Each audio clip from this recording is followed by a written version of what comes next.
Andante, Anin, and welcome to Ts'eko Nàgeètso. My name is Leanne, and I'm an instructor and board member at the Dechinta Center for Research and Learning, and I'm facilitating this series.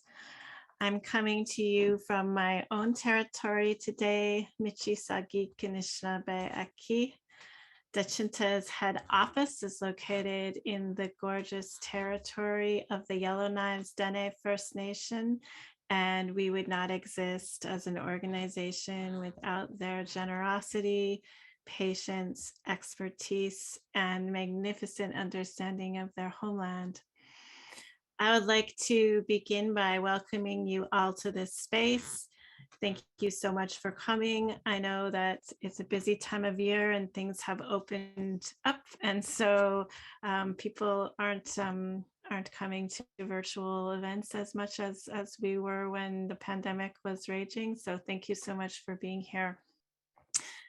At Dechinta, we are brought together by our care for the land, each other, and our desire to revitalize and practice Indigenous ways of knowing and being. Dechinta is dedicated to creating a future of Indigenous cultural revitalization through a reconnection with the land. Through our programming, we strive to create Northern Indigenous communities that are radically self-determining, healthy, sustainable, and connected to Indigenous knowledge and practices. We aim to ensure that the education we offer is accessible to all community members, including parents, youth, women, two-spirit, trans, and queer people. We have a mandate to serve the needs of Northern Indigenous communities through education, research, and community programs. We are mandated to deliver Indigenous-centered arts, culture, language, and education in an innovative land-based environment. We have a commitment to build educational capacity and employment opportunities for students and youth in Northern Indigenous communities. And we aim to increase the accessibility of land-based programming for school-age youth, young adults transitioning out of high school and into post-secondary employment and their families. The Ts'eko Nàgeètso, or Women Are Strong speaker series, is meant to be a spotlight and a celebration of the incredible work Northern Indigenous women are doing as scholars, researchers, parents, artists, activists, and writers. And in these pandemic times, it is meant to be a space of respect and connection, of inspiration and affirmation in the North and beyond. I invite you to create with me a supportive, kind, and respectful environment for our speaker and all of our participants. We are facilitating a curated question and answer section at the end of the talk, so please feel free to type your questions into the Q&A function on Zoom, and we'll try and get to as many of those questions as we can. Mary Rose Sundberg, founder of Goyatiko in Dada, translated the name of our series for us, and I'm grateful to Mero for her support and for her audio clip, Mahsi. Collective Broadcast is an artist-run collective specializing in live streaming and technical solutions for arts organizations and nonprofits, and they're helping us with the tech side of things today, so thank you, Scott. Sydney Krill made the fantastic posters. And we are honored that you are all able to join us today. We're recording the webinar and we'll post the webinars on our website so that folks that couldn't join us today for the live presentation will be able to see the recording. I'm so excited and honored that Tiffany Ayalik is here with us today. Tiffany is from Yellowknife and is Inuit from the Kugluktuk region. It was in the north, listening to stories from her elders, that she discovered her love of storytelling and the powerful change that hearing a story can bring about. After receiving her diploma in acting from Red Deer College, she continued her studies at the University of Alberta and received a Bachelor of Fine Arts in Acting. Tiffany travels across Canada and has performed in Greenland, Iceland, Norway, Finland, and in Europe. sharing her blend of story, song, movement, and improv. Tiffany hosts a TV show called The Wild Kitchen, where she meets interesting people who are closely connected to the land and the food they harvest. Wild Kitchen is enjoyed across the North and in 47 million homes in the US on First Nations experience. As a host, she shares her Inuit perspectives and land use teachings with her guests as they collaborate on harvesting and cooking a meal. As a film actor, Tiffany's work can be seen at many international film festivals. In Canada, you can see her as Daphne in CBC's A Christmas Fury, the spin-off of the cult classic Hatching, Matching, and Dispatching, and on CBC's Little Dog. Tiffany writes for film, TV, and theater, and was a musical director and sketch writer for Mary Walsh's touring comedy show, Canada, It's Complicated. Tiffany produces film and media with longtime collaborator Caroline Cox and their company Copper Quartz Media based out of Yellowknife. When she isn't touring, performing, or composing, Tiffany enjoys teaching and has been a guest faculty at various schools and works with musicians, dancers, and storytellers. Tiffany is also a Juno Award winner and often collaborates with her sister, Itqaqhaijuq, in their Inuit throat singing band, Pilk Silk. Catch her next on the animated series, Molly of Denali on PBS and CBC. So thank you so much for joining us today and for sharing your brilliance with us, Tiffany. And I look forward to visiting with you. Hey, Leanne, thank you so much, everybody, for putting this together. This is a really awesome thing for me to be keeping in connection with the North.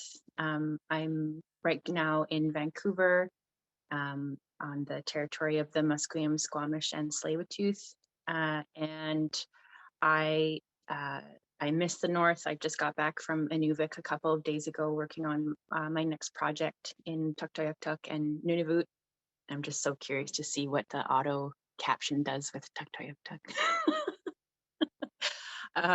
So I'm so honored to be keeping the connections to the North and its people prominent and present of mind in all of the work that I do. So it's nice to be sharing this space with you all. Thank you for that intro. Yeah, I'm excited to be chatting with you folks about some of the work that I've been doing, primarily one of my most recent musical endeavors, which is entitled Itqaqhaijuq, Tries to Remember. And Itqaqhaijuq is an Inuit word that is translated as trying to remember or tries to remember. And this project was born out of a couple of different things. One of them was my daily practice of language reclamation. I didn't grow up speaking Inuit, the language of the Inuit in the Kugluktuk region where I'm from in the Western Arctic. And that has been an ongoing journey and practice of mine is learning my language and practicing it with elders and family and folks back home. And so this has been a way for me to continue that through music. And I find that when I'm learning and relearning language, the levels at which it sinks in and stays committed into not just like a recitation, but into everyday incorporation is if I turn it into a song. And so those are the things that have been really helpful for me in my language practice, is not only learning these phrases and concepts, but to then take them and compose with them. And then that way, that extra step of putting it to music has been one of the most effective ways for me to incorporate speech and concept into my everyday language. So that was one part of this project that I created, and the other was I was given this book, it is a report done on the Canadian Arctic expedition, and it was a group of botanists, geologists, ethnomusicologists, all the different ists, who were commissioned by Her Majesty the Queen to go and study the Arctic in a lot of different capacities, flora, fauna. There's this whole botany report, the geology report that was looking at minerals, different cultures and tools, animals and bugs. And this era of Arctic fascination around the 1913 to 1916 was a really fascinating time in Canadian colonial history, and so these people were given the task of going and studying basically every aspect of the Arctic and its people. And I was given this book by Pamela Gross up in Cambridge Bay in Itqaqhaijuq, and so she gave me this book. And the thing that I found really fascinating about this particular volume is my great-grandfather, Patsy Clankenberg, was one of the translators who worked with these ethnomusicologists. And part of the research was recording people's voices on wax cylinder and then translating them. And then they worked with a notator, and they actually went and they put it into Western notation. So this was a very interesting study done. And for me, as someone who is continually trying to be reconnected and connected to my community, to see that there was this very strange resource that I had access to, as someone who also reads musical notation, to sift through these various barriers of documentation, bias and ignorance on the parts of the people who were conducting these studies, to do my best to get to the nugget, the kernel of the music. And I worked with some folks at the Western Front, which is a collective here in Vancouver, and with the help of their support through my artist residency, I was able to do 6 months of really deep dive research into the documentation of it, into other aspects of this study, and was able to even track down several of the recordings that have been digitized at the National Arts Center at the National Archives in Ottawa. So to sort of feel like a cultural detective and piecing together these fragments of very rare songs was a really really enriching, triggering, awesome, beautiful, complicated, grief-filled, celebratory experience. And taking all of that, I took some of the music, I took some of the recorded actual recordings, and composed a 35 or 40-minute piece that I performed at the Western Front. And we have a little clip that we'll show you in a little while of just the opening section. And so my residency that I was so well supported in kind of was distilling all of that research and all of that music, and reimagining it in ways that felt really relevant to me.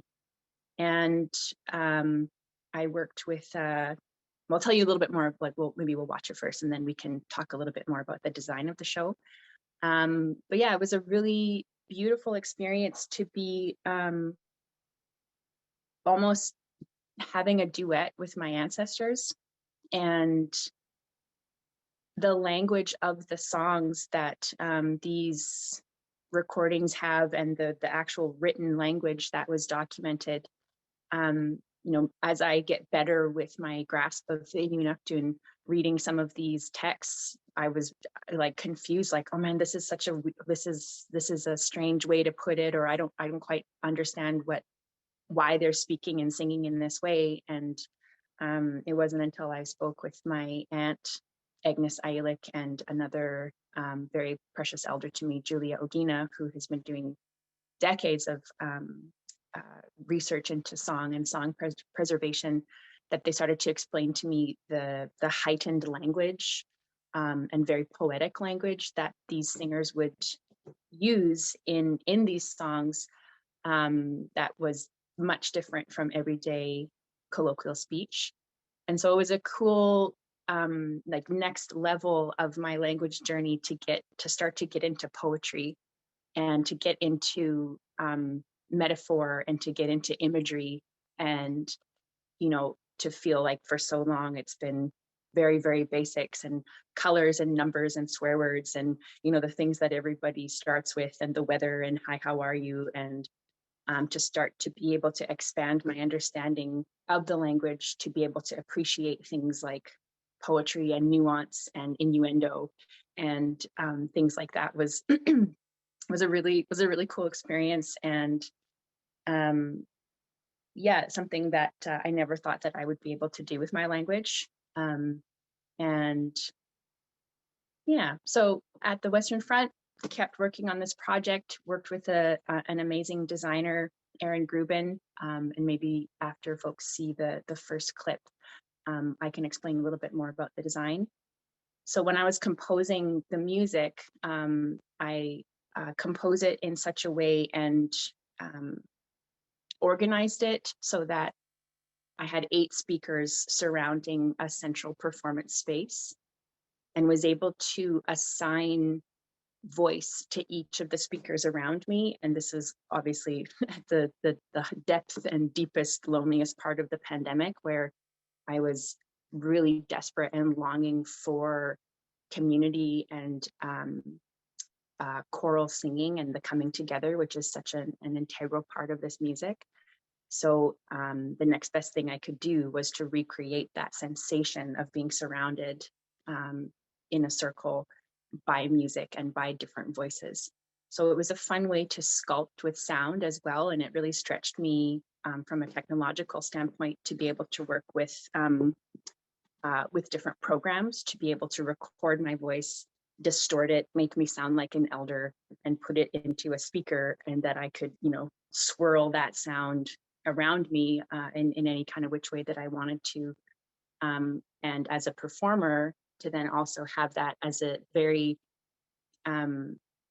dynamic form of interaction as an improviser as well, that I'm, surrounded by very lush layers of sound, and that at any one time, as the person performing in the middle, I could decide to interact or to respond or have a duet with any of these voices that I was surrounded by. So in the clip we're going to show is the opening clip of Itqaqhaijuq Tries to Remember.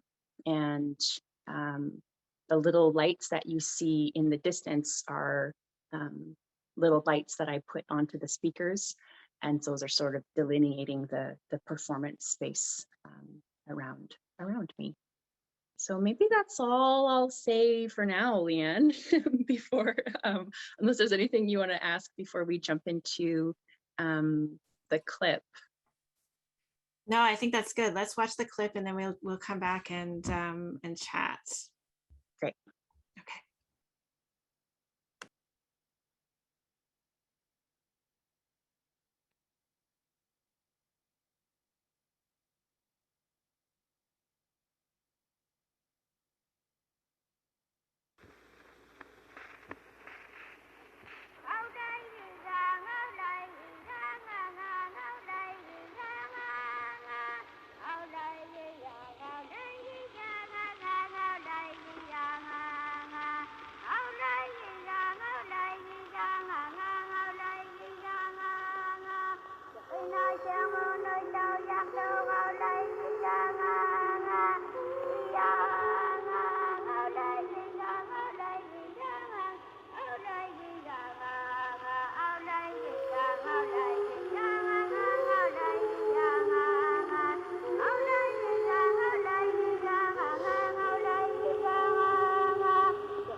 5, Dance Song of Itqaqhaijuq and Two Old Chants, sung by Kannayuk.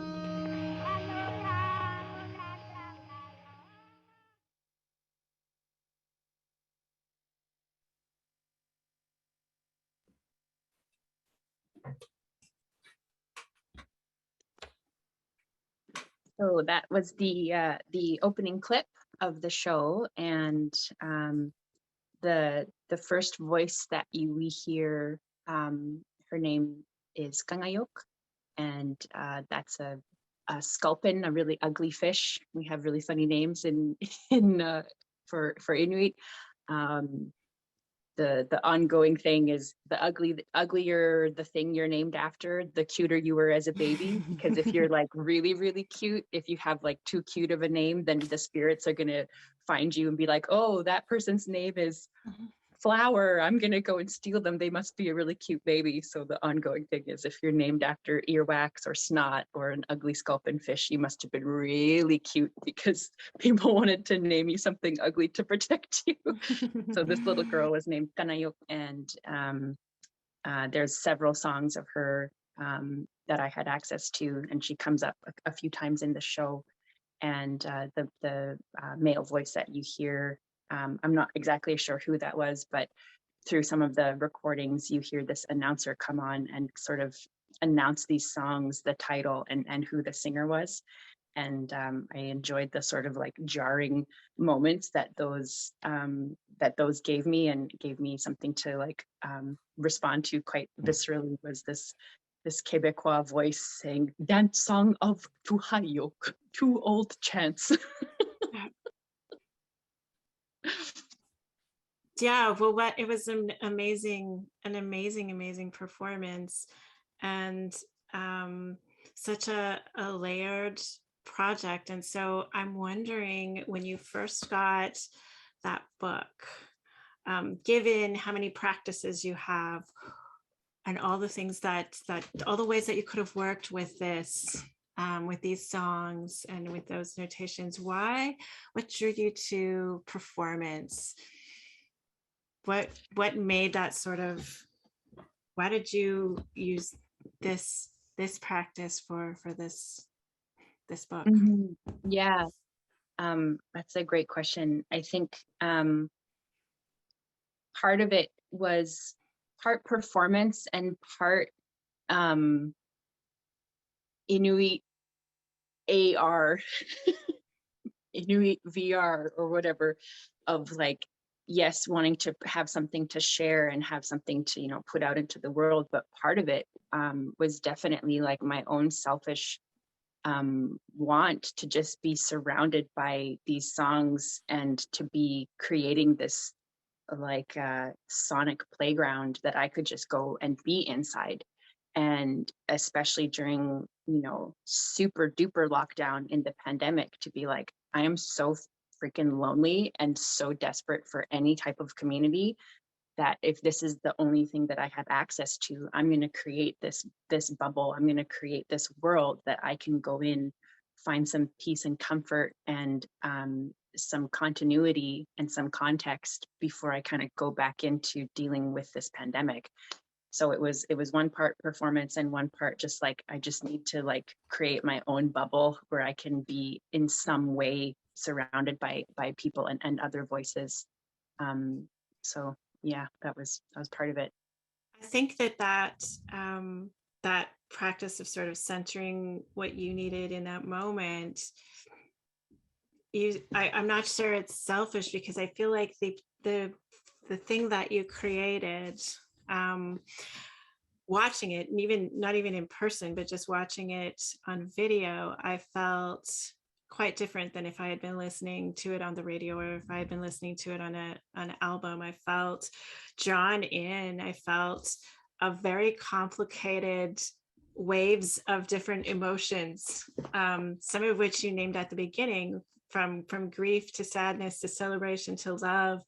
And it made me think that that act of sort of reconnecting or surrounding yourself, visiting with your ancestors, actually, that act of visiting yourself, visiting with your ancestors in the context of colonialism, and diaspora and all of the levels of disconnection is something that is very, very moving. And I don't think that I've witnessed that outside of maybe ceremony before. It felt like ceremony to me. It felt so intimate and so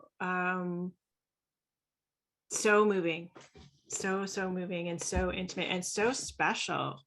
And so it's interesting to hear you talk about how you created it. And I just, it seems like that what you needed in that moment was maybe what I needed in that moment too. Yeah, totally. And this notion, my interpretation and my understanding of Inuit ceremony, of Inuit, I don't even like to call it like sacredness, because I don't really know if that's a concept that is practiced in the same way by Inuit. But there is a great respect and reverence that is maybe not disconnected from, but is not in the same way tied to this notion of sacredness. And there's a everyday practicality of sacredness. You know, I think that the from an Inuit context, like, life is so harsh, living in the North can be super brutal, and margin of error and survival is so narrow. And anything that wasn't directly linked to your physical and material needs of survival had to be incredibly efficient, had to be incredibly multitaskable. And, you know, if you're sewing kamiks and you want to say a little chant, a little spell, you know, spells is like a thing that a lot of Inuit groups used, of just like on the spot little incantations, little spells that people would sort of cast over their family or their children, or, you know, hunters, or so I think that calling them spells is more accurate than a prayer in the same way, because we don't have a notion of a singular creator. So in terms of like creating ceremony, was a very fluid way that Inuit lived. And from my understanding, that taboos were a governing system of belief that were, I guess, more closely tied to our spirituality and to our, if you don't do this in this way, this bad thing is going to happen. So there's this complex structure of taboo that is actually in some of these songs explored, and talking about, oh, I broke this taboo, and so that's why the caribou didn't come, and, you know, I didn't do this thing properly, and now I'm paying for it. Or so there's this like these beautifully sort of like esoteric and spiritual, along with the very sort of mundane everyday in the songs as well, of like, oh, this is my story, I went fishing I went and caught a caribou and it was delicious and it snowed. Or, you know, like there's these you know, one song to the next can be talking about longing and can be talking about questioning reality. And then there's one where the ethnographer who was, you know, documenting these says things like, oh, and then the person couldn't even get through the song, he was laughing so hard and decided to ejaculate. So there's just this like beautifully irreverent, in, you know, quote unquote Western ideology of like this irreverent thing with song, and kind of like all over the place and all mixed into one. And I think that is sort of a snapshot of sort of Inuit philosophy, in a way of just like, it's just such a mixed bag, kind of all in all the time, all happening simultaneously. And I think that was just also reflected in me as the performer, of like, oh wow, this song is hilarious, and like, oh, why didn't I learn this language as a child? Man, colonialism sucks. Oh, blah blah blah, and oh, I tripped, or, you know, kind of all wrapped it together, or my voice cracked, and oh well, like. Yeah. The performance space is visually stunning. Can you talk a little bit about how the designer Erin came up with those images? So I've worked with Erin for years. She's an Edmonton-based designer. We worked together on Cafe Daughter, a one-woman show, a play that I act in. and I love working with her. I think she's brilliant. She's also a prof at the U of A in the theater design and tech department. So I approached her with this concept of wanting to create something that featured projections really heavily, and that's something that's definitely outside of my wheelhouse.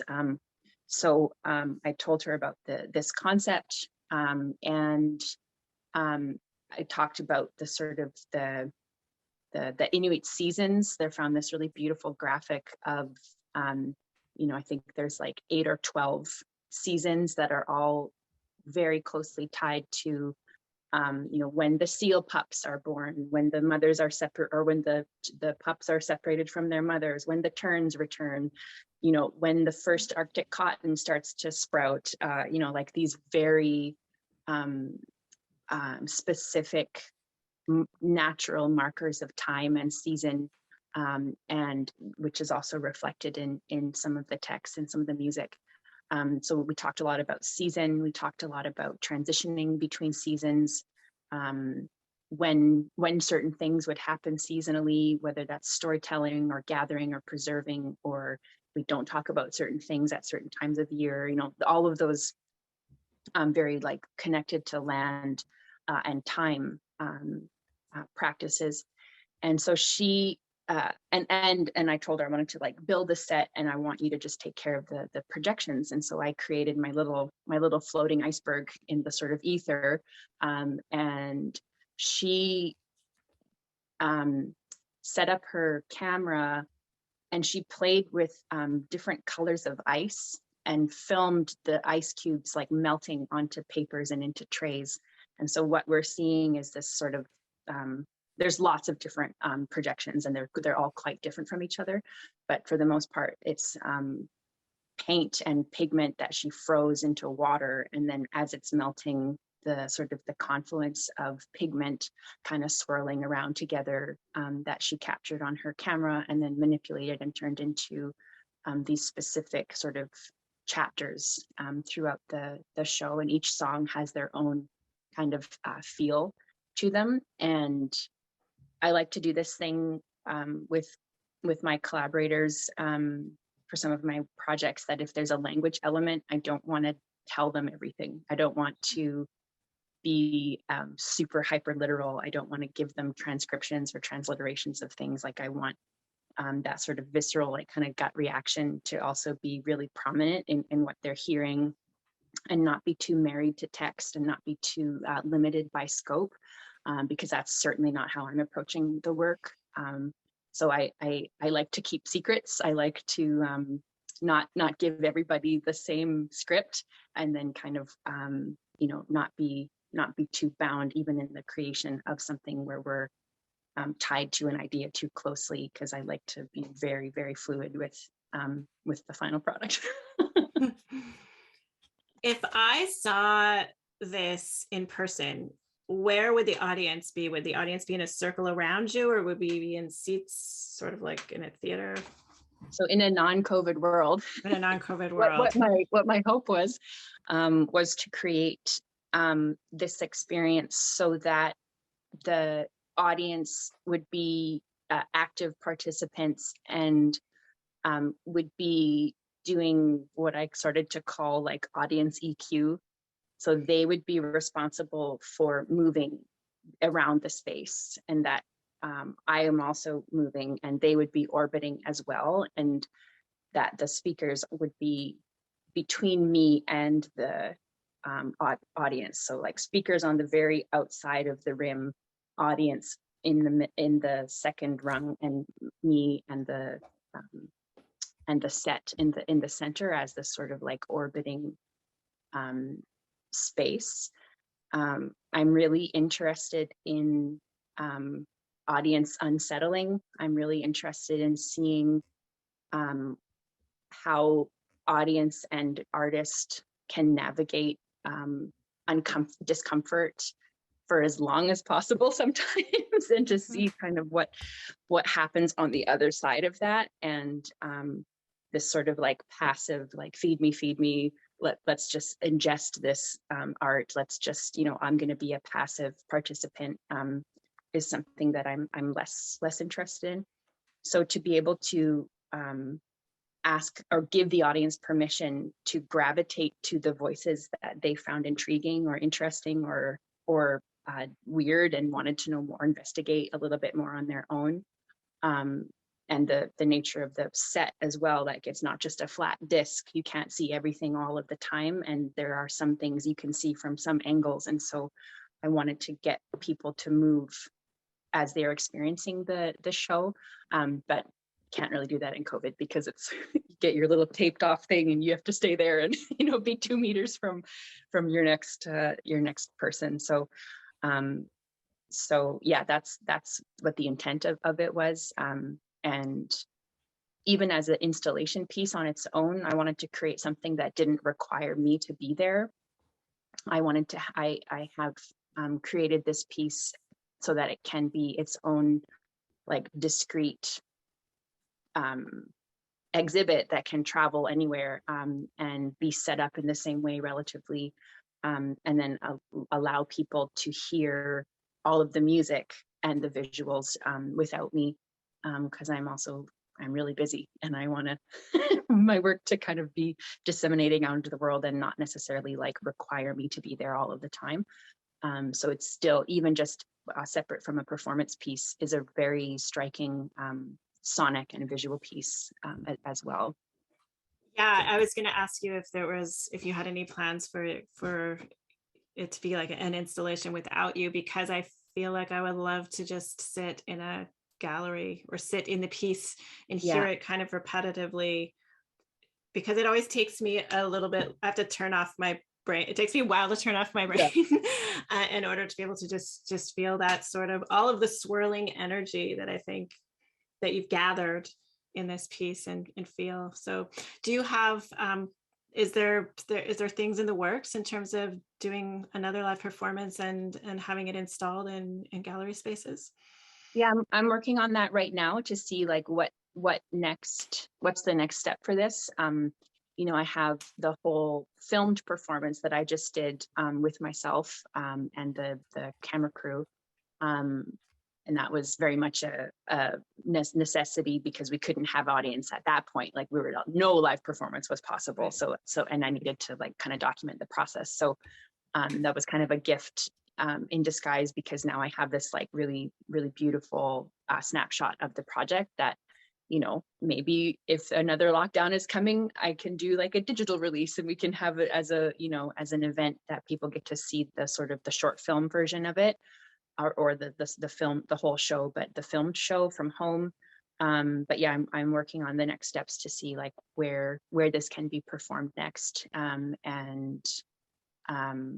Yeah, like I'd love to open the piece and like have it, be there for the first night or whatever, and then kind of let it just play out and for people to experience it that way. Because I also like the idea of if I'm not there, that maybe an audience member could if the cat's away, maybe there's a little bit more freedom for an audience, for someone in the audience to have a less conditioned response to the work. And, I put lots of secrets in the work also, like there's lots of whispers and there's lots of things that you have to be very curious to go do. And I feel like there's a strange audience accountability and programming that we all ascribe to when we're in a group, to be like, okay, now it's our time for our best behavior and our most respectful versions of ourselves. And so maybe if I'm gone, they can investigate a little deeper. Cool. I just want to remind our audience that we'd love to have some questions from you, and that you can type them into the Q&A function.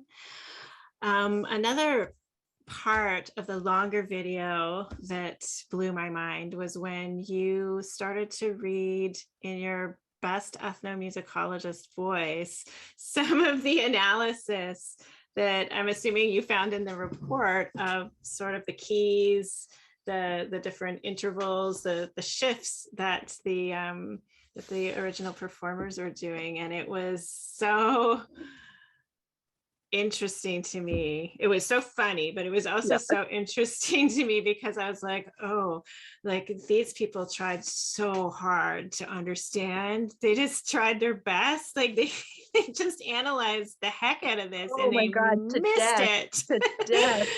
They Yeah, just missed it. And as an academic, I'm like, oh, like you just yeah. Nope, yeah, just missed it. So missed it. that part in particular, that to me was like one of the most fascinating songs in the whole piece, because the singer is talking, and that's the one place where I'm also including the English. So we hear the song, and then I do the sort of like reprise, I guess, is like in English, because I felt like I wanted people to understand that moment and have a translation of just that moment, because the singer is talking about like really questioning reality and like really what is going on here. So they're going through something that I was like, oh, this is fascinating, because so many of the other songs are like, oh yeah, I went hunting and I did this thing and this was a beautiful day and I caught this big bear and I almost tipped my kayak, and so they're these sort of recounting stories. And then this one was, the land down there. First of all, I'm like, where's down there? I want to know what that is. The land down there, though I walked on it, it did not seem like real land. The ice down here, though I walked on it, it did not seem like real ice. The woman down here, though she spoke with me, didn't seem like a real woman. So this person is like, okay, trying to test the ground and test their own, what they're sensing with their eyes and ears and touch. And is questioning literally everything around them, being like, what is real? And I had just never seen that in song before. And so that's why I wanted to include the whispered English of that song. And then what happens right after is me reading the analysis of that part. And, it's one of the most like kind of heartbreaking, complex things that I've like encountered as a musician. And then to have, Mr. Academia 1917 academic be, describing, like bludgeoning it to death about like what he thinks he's hearing, and describing the tone and the semitones. And so this is me reading and like making mistakes and just being like, oh my God, this is such a weird thing. Because I also I love to create opportunity for anybody who's watching my work to also not get too precious with what they're observing, because I feel like I want to continually highlight for people how manipulatable we are. So I love to sweep people up into a frenzy. I love to create these lush, beautiful, heart-wrenching things, and then and then kind of pull the rug out from under listeners and myself also, to be like, oh, were we getting a little too romantic about something? Was there something in the feeling that we're missing? Is there a logic that we're not employing in this moment? And it's a thing that I use quite often, is like harsh stops, total abrupt changes of tone, and like humor also, to just be like, this is kind of ridiculous. One of the things I thought about a lot with this work is that over the course of the pandemic, it's been particularly hard for performers and musicians because we haven't been allowed to sing and perform. And there's a parallel because our ancestors were not allowed to sing and perform for different reasons. But it made me, and I think that will happen again in the future. There are these times where the things that are most precious and sustaining to us are taken away. And so I'm wondering, sort of, you reenacted that a little bit, and then you have this project where you spend this gorgeous amount of time speaking with your ancestors, which leads you to speak to aunties and grandmas and community and elders. So I'm wondering how this project transformed you as a performer and as an artist and as a human. Oh, yeah, it has been deeply and profoundly impactful for me on a lot of levels. To be able to almost time travel, to be able to try and recreate this space and recreate these situations that I never had access to recreate what I'm imagining it felt like and what I know it feels like to be surrounded by singers, to create this opportunity for me to experience something that, as my right as an Inuit woman, I should have had access to, and to not wait around for some study or some payment or some,